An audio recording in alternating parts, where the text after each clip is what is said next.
5 to 30. I had the 30. And I probably didn't even get 30. There were probably 10 Democrats who went out and voted for it because they said they didn't want me to be embarrassed. Let me tell you something.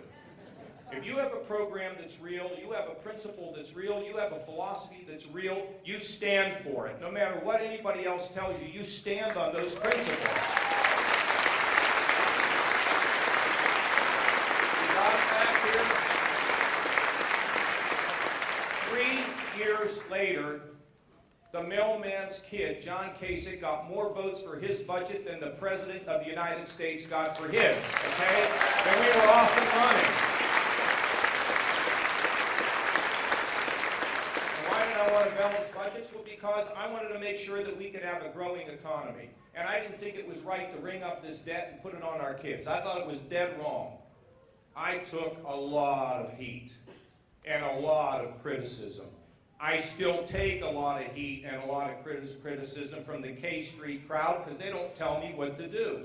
And then I ended up jumping over 7 people more senior than me on the Budget Committee to become the senior Republican and then the Budget Committee chairman.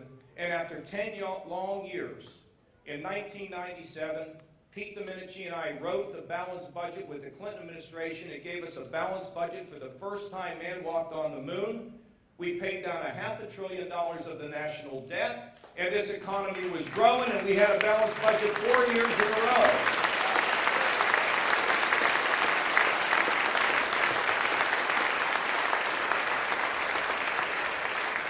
You know, it's sort of funny, before that actually happened, there's a friend of mine, Tim Penny, who was a Democrat from Minnesota. And by the way, people say, well, you know, Kasich, his problem with him is Democrats like him. Like that's a disease, you know? Like that's a disease that I can get people who are not in the Republican Party to support me for president, you know? But anyway, Tim Penny got an opportunity to offer a proposal to cut a penny out of every dollar of federal spending. And I got the Republicans and he got the Democrats, and we put the package together. And we lost by 4 votes. This was before the historic budget agreement. And who fought us? Hillary Clinton, all the Democrats, all the members of the appropriation committees who were Republicans. The whole town came together to defeat us by 4 votes. They won that battle, but we won the war when we finally got that budget balanced. And by the way, we had a projected $5 trillion surplus when I left Washington, and my friends at home said, John, they're going to spend it. I said, you got to get up every day and figure out how to spend $5 trillion. You know who controlled things? The Republicans. The House, the Senate, and the White House, and they blew it all. Doesn't that tell you something about leadership? About the willingness to be an American before you're a Republican, Democrat, and stand in the breach for the good principles of our country? Well, that's what I'm going to do on that part.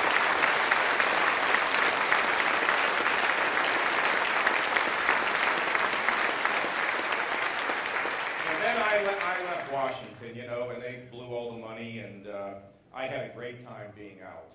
In fact, many of you remember me. I was a giant television star at Fox News. But I had a call to go back in. You know why? Because, well, my state was in trouble, and it's all about having the experience, the knowledge, the fortitude, and the will to enter a situation and bring about change. When I became governor, we had lost 350,000 jobs. We were $8 billion in the hole, 20% of our operating budget. Our credit was at risk. Everything was shaky and people had lost hope.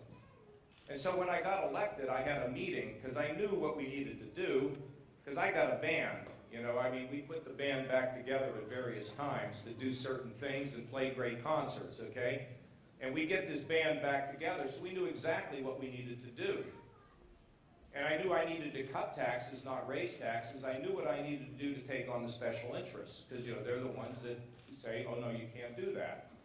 So I had a meeting, a lunch meeting, with all the special interests in Columbus. You remember that, Steve. You heard about it. It was legendary. I told him, I said, look, there's a lot of changes that are going to happen in our state, a lot of changes. And you represent the groups that you can either, you know, be for the changes or you can fight the changes. I said, let me give you a little advice. Either you get on the bus I'm driving or I'm going to run over you with the bus. And we ran over a bunch of them, and now we have a $2 billion surplus. We've created over 400,000 private sector jobs. Our credit is strong, our pensions are strong, and the people are hopeful in Ohio because everybody has a chance to rise.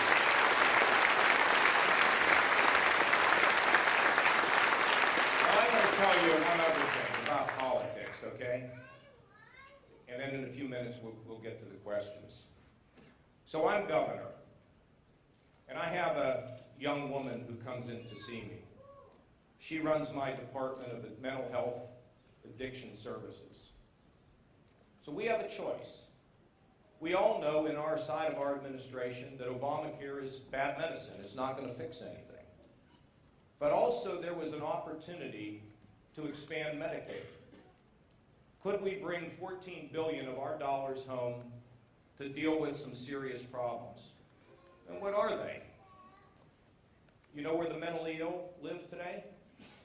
Many of them live in prison, where they sleep under a bridge. That's a scar on America. The drug addicted? Now we're paying more attention to them because they don't just come from the poor anymore. Now they come from our neighborhood. And they get in a revolving door in the prisons. They go in because they're heroin addicts. They come out, they meet the drug dealer on the corner, and they end up back in. Or the working poor, the single mom with a couple kids whose husband ran out on her, and she can't get health insurance, and she's sick, and she can't get it. So she has to go live in an emergency room. This woman came into me, and I said, what do you think I'm going to do with Medicaid, a program that Ronald Reagan expanded 5 times? I said, what do you think I'm going to do with Medicaid? She said, well, I don't really know. But every night when I go home, I pray that you'll expand it. Well, we did. And in that meeting, I told her that I would, and she walked out of my office, a dedicated woman who not only is involved in the state, but runs a suicide prevention hotline back in central Ohio, and she cried. You know why? I knew I would take criticism. Did I care? Not really.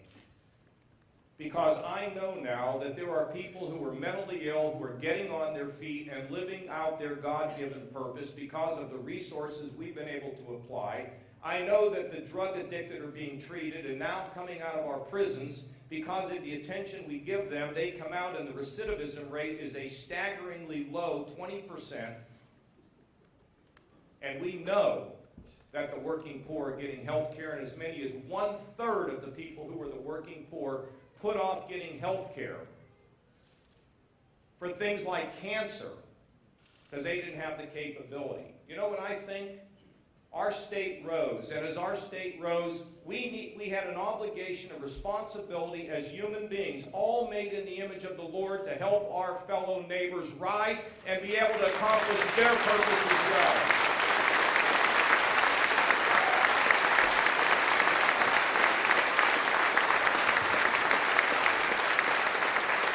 Tell you this, if people want to attack me for that, great, because I wear it as a badge of honor in doing the right thing when everybody yells, don't do it, it's bad politics. We've had enough of politics in the United States of America. It's time we had leadership and not politics.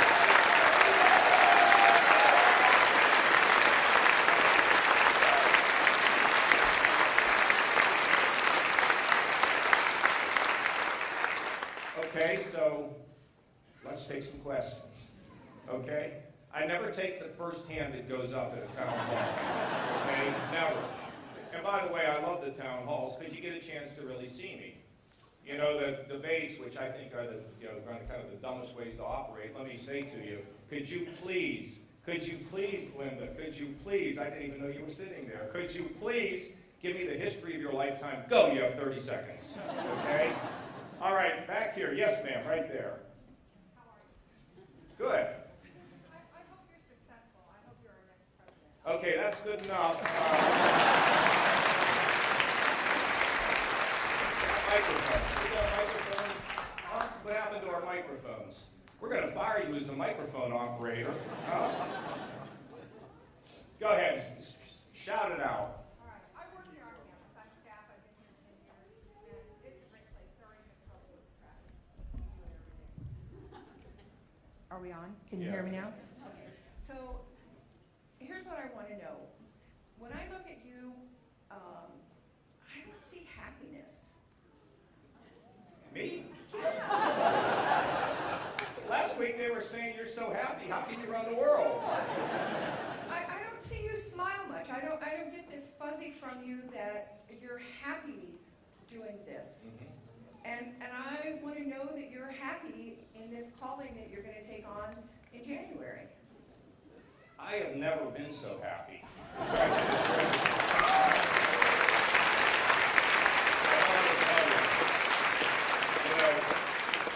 know we're probably very much of a secular school here, okay, so I don't want to freak you out, but because I'm a normal guy here, probably one of the most flawed in this auditorium.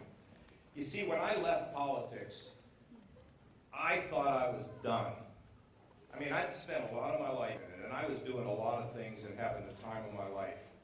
And I actually had a speech.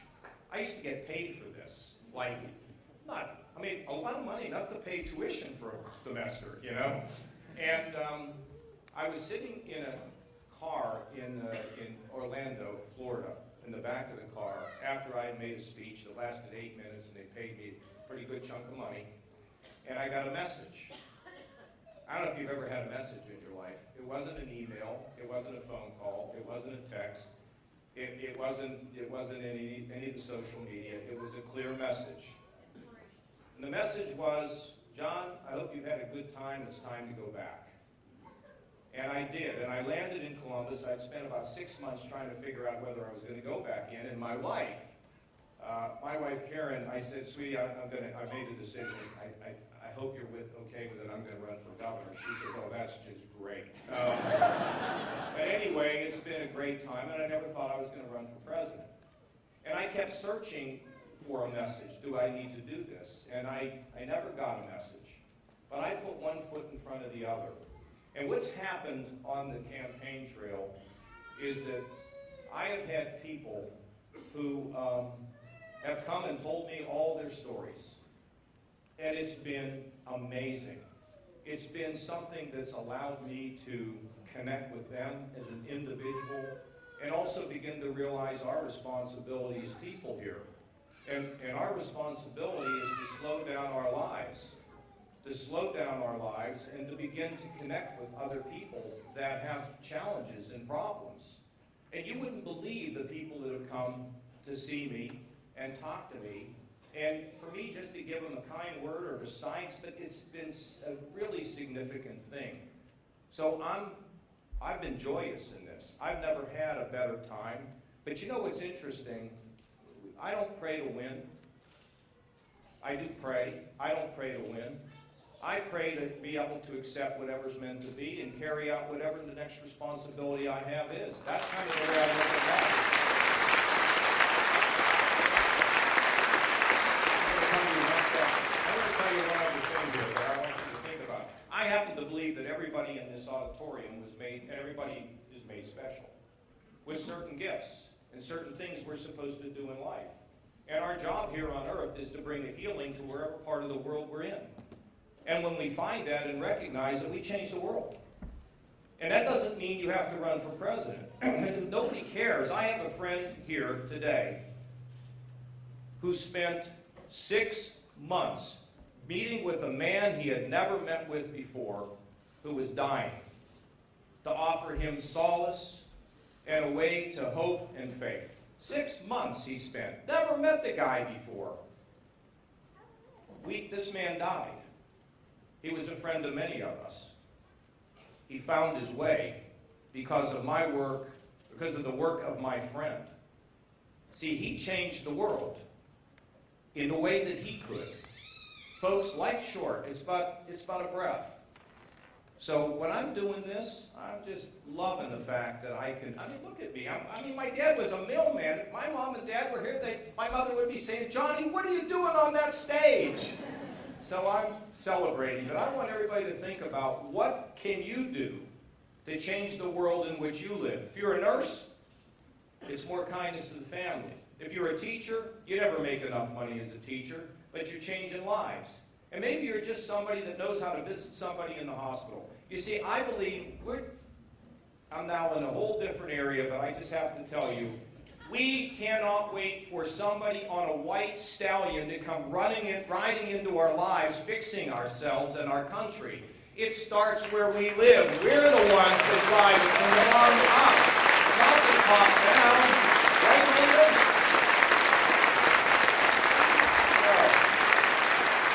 All right, I'm going right there. Yes, young lady. Do you go to school here? Yes, sir. I'm a nursing student here. Better yet. First off, I want to say your comment earlier about the women came out of the kitchen to support you. I'll come to support you, but I won't be coming out of the kitchen. I got you. Sir, as governor, you supported defunding the Planned Parenthood legislation. As a future nurse, I recognize that primary care and prevention is the most cost-effective health care for our nation, but that we are also facing an STD epidemic. Planned Parenthood's largest percentages of services are towards STD treatment and prevention. Could you please tell me the economic and public health benefit of defunding this legislation that has treated over 4 million people seeking STD services just this past year? Yeah, let me, look, I think, unfortunately, for however those who support it feel, I think it's discredited itself. But I want to make one thing clear to you. Are you kidding me? We have robust women's health funding in Ohio. And then I read something about the issue of infantile death, okay? And I got my people in a room and I said, okay, folks, we see that we have a problem here in our state. You know, infant mortality is too darn high. What are we doing? Well, something's coming in the budget. I said, I don't care about the budget. The budget means nothing. I want to plan tomorrow morning on how we're going to deal with this. And you know what we've done? We have created all the hot spots around Ohio where we know that there is a problem with infant mortality. And one of the biggest areas is the minority communities. And we are going to crack that as well. But we have seen a significant improvement in the issue of infant mortality because we consider it to be critical. We consider women's health to be critical. But you don't have to be captive of delivering it through an organization that, frankly, is largely discredited itself, okay? And that's my deal. Now, not only the issue of infant mortality, but also, you know, the issue of early childhood, the issue of daycare. You know, the fact is that the issues that women face today have to be elevated, and they have to be addressed. Women have to be in a position of being able to have flexibility in the workforce so they can gain the experience and have the wages that men have. I mean, I've got two 16-year-old daughters and a wife. And so, look, this is one issue we're going to have to disagree upon, but I will tell you this. As president, we will robustly fund women's health in America, and we will give the states the flexibility to deliver it however they think they should, but we will not walk away from it. And I want you to know that, okay? Thank you. Right here. Hey, Governor, I'm actually from Youngstown, Ohio. So. Youngstown. Y-town is my town. Yeah. No bucks. You go to school here? No, sorry, no, I'm just living down here. Okay. So my father is actually currently in the military. My grandfather's served, and I'm getting ready to leave for boot camp in a few weeks.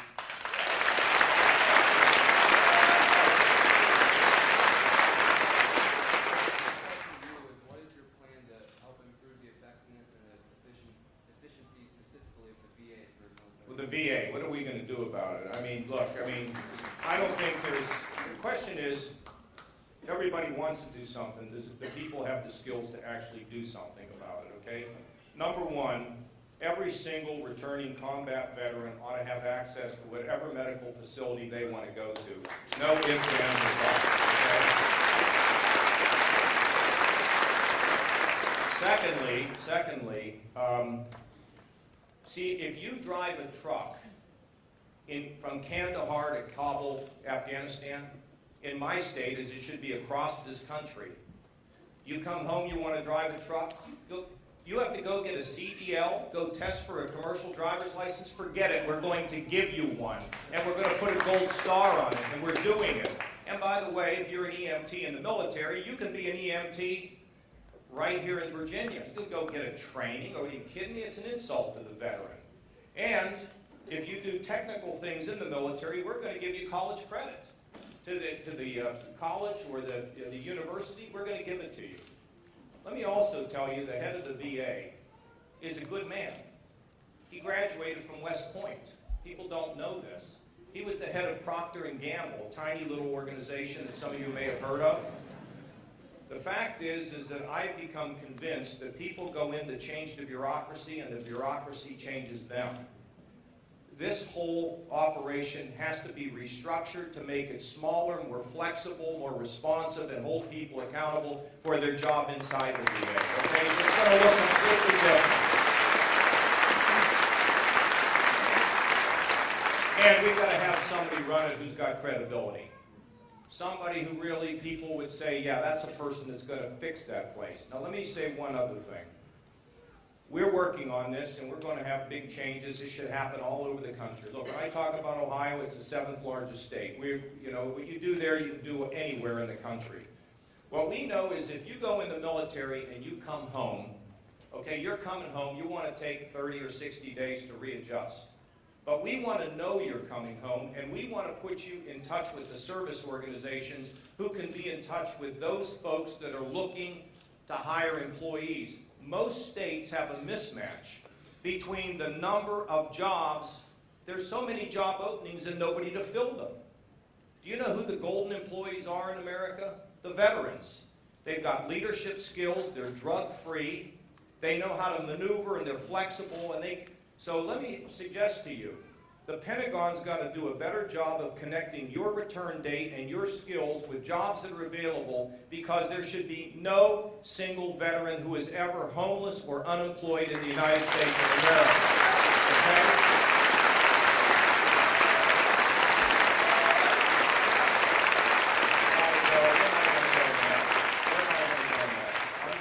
Look, you got that young man back there. I'm going to go to this fellow right here. That's right, you. Come on down. If you draw the right number, we've got a new car for you right outside. Governor, I also am from Ohio, originally from Cleveland. I live here in Virginia now. But what I wanted to ask you is, my family has owned a manufacturing business in Ohio for 100 years. Still have it? Yes, we do. Thank goodness. And it's successful. But what I wanted to let you know is, it originally was excellent because it used immigrant workers from Eastern Europe.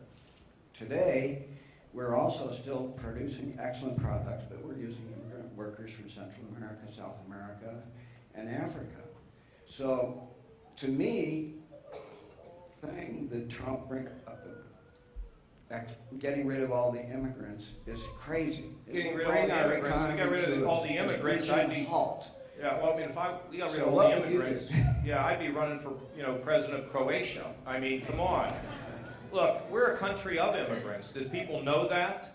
I mean, we have so many people. There has been a history of this country in some quarters getting very ugly and anti-immigrant throughout our history. Okay? You see, the fact is that we obviously want to have an orderly society. At night, we lock the doors in our house, right? Because we don't want people just walking in our homes. The country has a right to lock its doors.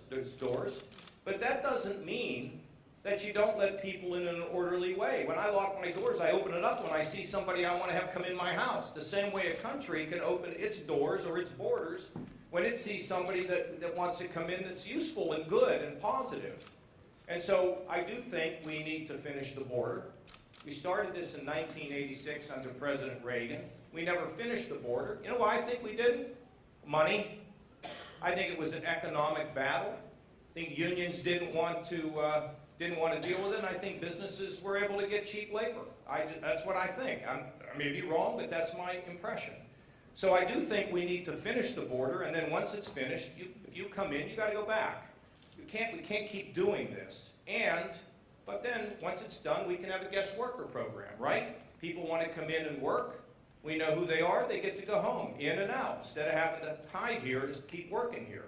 And for the 11.5 million who are already here, if they have not committed a crime, I'd make them pay a fine, some back taxes, and I'd give them a path to legalization and not to citizenship, because most of them are already integrated in our society. And the idea we're going to pick them up and ship them out and deport them and leave their kids on the stoop in front of their house is nuts. I'm not going to do that.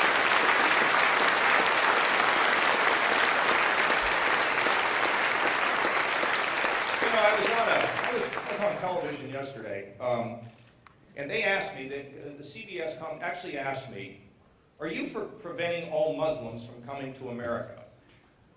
What if you live in England for 50 years and you happen to be a Muslim? What are we supposed to keep you out because of your religion? Folks, you better realize what's going on now. I mean, come on, that's not who we are. We're a happy, unifying country that believes in human rights and believes in the decency of individuals. Of course, we're not going to let anybody in here that's got evil intent. It is right to take a pause on the Syrian refugees. We don't know who they are. Until the FBI director says we know who they are, we take a pause. But overall, to have a religious test, and you know what? I'm not going to change my position on that to get your vote, because I'm running a happy campaign. Okay?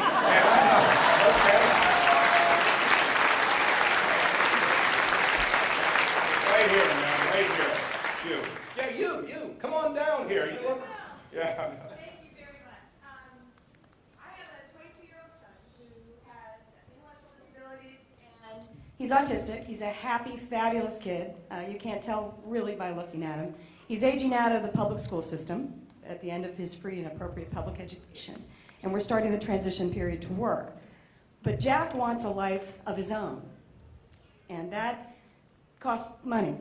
In Fairfax County, where we are today, 90% of the adults on the urgent waiting list for intellectual disabilities waivers through Medicaid aren't funded. 90%. My son will probably never be funded. And in order for me to get him out of my basement, which is the most restrictive environment for him, it's going to take all of my family's resources. Now, I know a lot of other parents in this situation who are not blessed with moderate resources. What can you do? What can we as a country do to make sure these special people get lives of their own that are fulfilling in what way it is for them? We got to take care of them. Now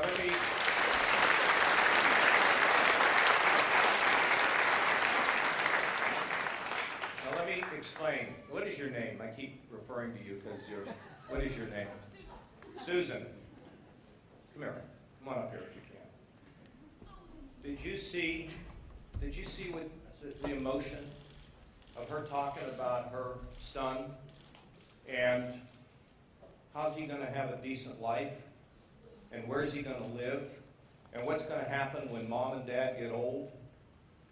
You see, when you hear these things, you can't put your head in the sand. You can't put your head in the sand. You have to figure out a way to fix it. And that doesn't mean we need to fix it by somehow blowing up our finances. It doesn't mean we need to fix it by being in a position of where we have to raise everybody's taxes. Let me explain to you. Give me that thing you got in your hand there. Okay, you can go back. You see this thing? I met a guy many years ago who said, John, at some point we will be the constantly connected consumer. And think about this. My mother told me about 40 years ago, she said, Johnny, you better have to look good when you make a phone call, because when you talk to people on the phone, they're going to see you. I was like, come on, Mom. When I was in Florida 10 or 11 years, my kids were 10 or 11, and they said, Daddy, what is that box over there? I'm like, what box? I said, oh, yeah, that's where Superman used to change his clothes. And we used to actually make phone calls by putting coins in the box. They're like, no way, no way. Transportation. You know, now you can get a ride from Central Park to the foot of Manhattan at $5. They're now writing about flying cars. Since I saw Chitty Chitty Bang Bang, I always believed in flying cars, okay? What's the point? The point is everything is changing except for government. You know why? Because we got all these insiders that tell you, no, you cannot do it. That doesn't work. Don't you understand, Congressman? Don't you understand, Senator? That doesn't work. Get back into your box over there. We have to Uberize the United States government and the government at every level. We need to Uberize it. I get more phones that way. I want to go back to her question. You see, in Ohio, when I was running the nursing home lobby, which gets some of the highest reimbursements and basically didn't provide the resources for mom and dad to stay in their own home, spent millions of dollars to defeat me, and then when I won, they spent $1 million, said I was going to throw grandma out in the street. Well, we beat the nursing home lobby. And now, moms and dads can stay in their own home rather than being put in a nursing home at a significantly less cost. We went from a growth of 2.5% to 2.5% without cutting one benefit or knocking one person off the rolls, because we made it work like a business does. You see, our biggest increase in our state budget, the last budget, was for the developmentally disabled. The biggest percentage increase. Now, here's the thing. We're running a $2 billion surplus. I've cut taxes by $5 billion, more than any governor in America, including killing the death tax so people can pass their small businesses on to their kids. And now that we've killed the death tax, we're working on killing death. We haven't made a lot of progress on that yet. But, you see, you have to re-engineer the government to create priorities, to balance your budget, to get economic growth, because I've got to tell you, if you do not have economic growth, nothing else works.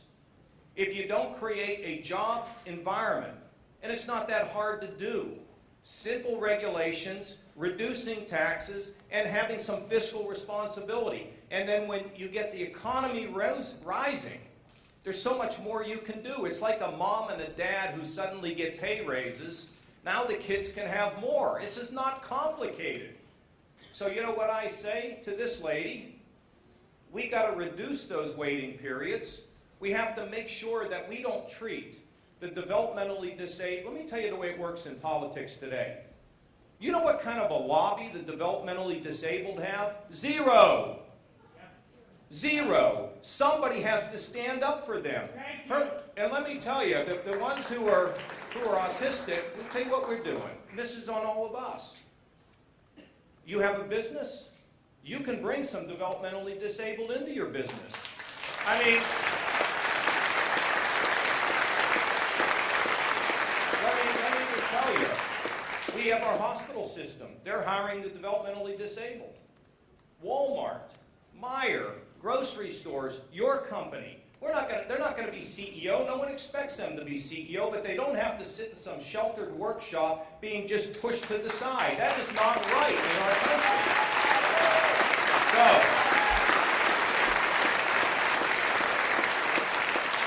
it's all about priorities.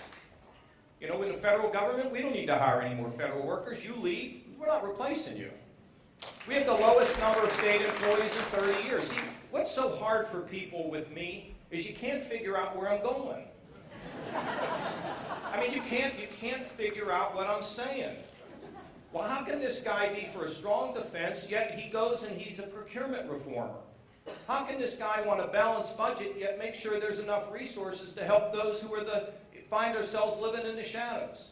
I mean, how is it possible that he wants to be strong on defense, but he won't call names to Putin because he might have to sit across the table from him? You see, how is that? Who is this guy? I'll tell you who I am. I operate, there's establishment lane and anti-establishment lane. I'm in the John Kasich lane, okay? Figure it out.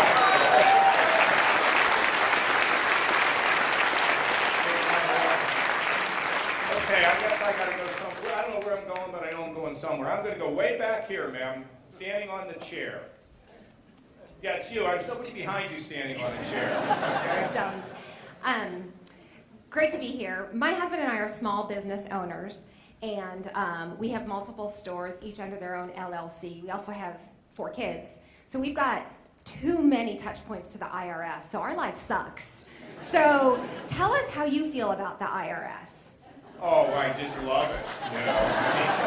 I mean, there's. Look, I got to tell you something. I think that the IRS has also discredited itself. Now, look, I can tell you, I come in here and say, we're going to have, but believe me, trust me, we're going to have a 10% flat tax and we're going to have no IRS. How many people in this room believe that's going to happen? No, Ray, tell me, how many of you think of course that's not going to happen. If we started America all over again, we could have a flat tax, but that's not where we are today. Now, the problem with the IRS, here's the real thing that worries us. You know April 15th is coming, okay? And you fill out your taxes. And deep inside of all of us, we want to make sure we did it right, because we don't want them thinking we cheated. We lied, we stole, right? I mean, there's always a little bit of fear in there. Look, they work for us. We don't work for them, okay? And we have to have, like I'm for, on the individual side, 28, 25, and 10, with the capital gains at 15. I'm also for your business being able to write off investment in plant and equipment in the first year. This is about cutting taxes, economic growth, and simplifying the system. But see, I was in South Carolina and somebody said, are you going to go around and fire a bunch of people? If you try to run an organization, beating them with a stick and threatening them, it's like that old sign, the beatings will continue until the morale improves, right? Remember that? What we have to do to get started is to have leaders in these organizations who really want to build morale inside so people will do their job and show respect. You're a small business person. You are helping families. You are not to be beaten down. You are to be honored as a small business person because you're the ones creating all the darn jobs in America, right? It's not the big boys, it's you. Now, simplify the system and put somebody in charge of that system who has instant credibility and give them the tools they want. See, I have a cabinet too. I have, 50,000 state employees. It's not simple running that many. And you know what? We try to teach them that everybody working there is a servant. And secondly, we're all working together to make sure that we make it easy for the creation of jobs. That's what we tell them. If you're not into the business of helping us to create jobs, you need to go get another job. And we need to lift our employees and encourage them to be responsible. And if they do not do their job, sometimes we got to let them go. And there's no thrill in that. I mean, it's easy to bang on it, but you know what? We want to make sure that people can rise and we can have good morale. Now, let me finish by telling you this. I want to ship welfare, education, infrastructure, job training, all those programs to the states. I want the states to be empowered. Now, why do I believe that? Because I think you need to break these things down into smaller laboratories. Now, here's the challenge, though. When it comes down to the states, what are you going to do? You want to fix education? The problem with education right now, fundamentally, is not the federal government. The problem with education right now are the boards of education. I mean, we're not training people for the jobs of today and the jobs of tomorrow.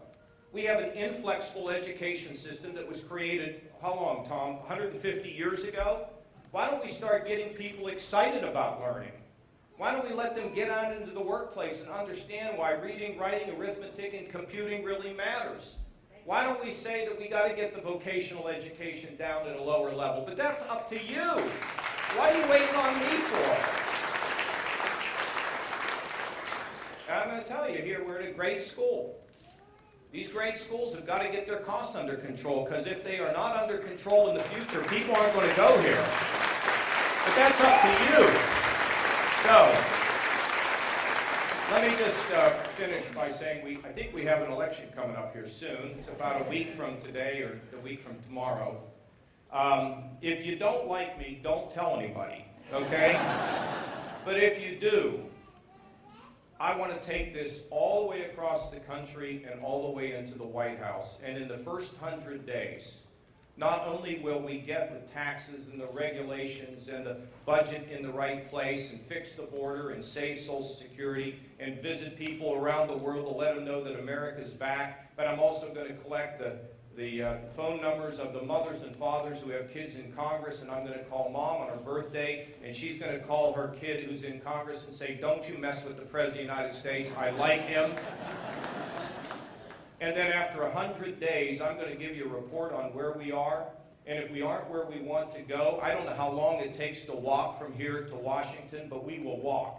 And I will walk with you, because we will make this country even better than it's ever been, and with the vision and the hope, with you and all of us up here fixing this, and you driving the reform and the spirit in the community, we will make the 21st century the best century that America has ever been for our children and grandchildren. Thank you all very much.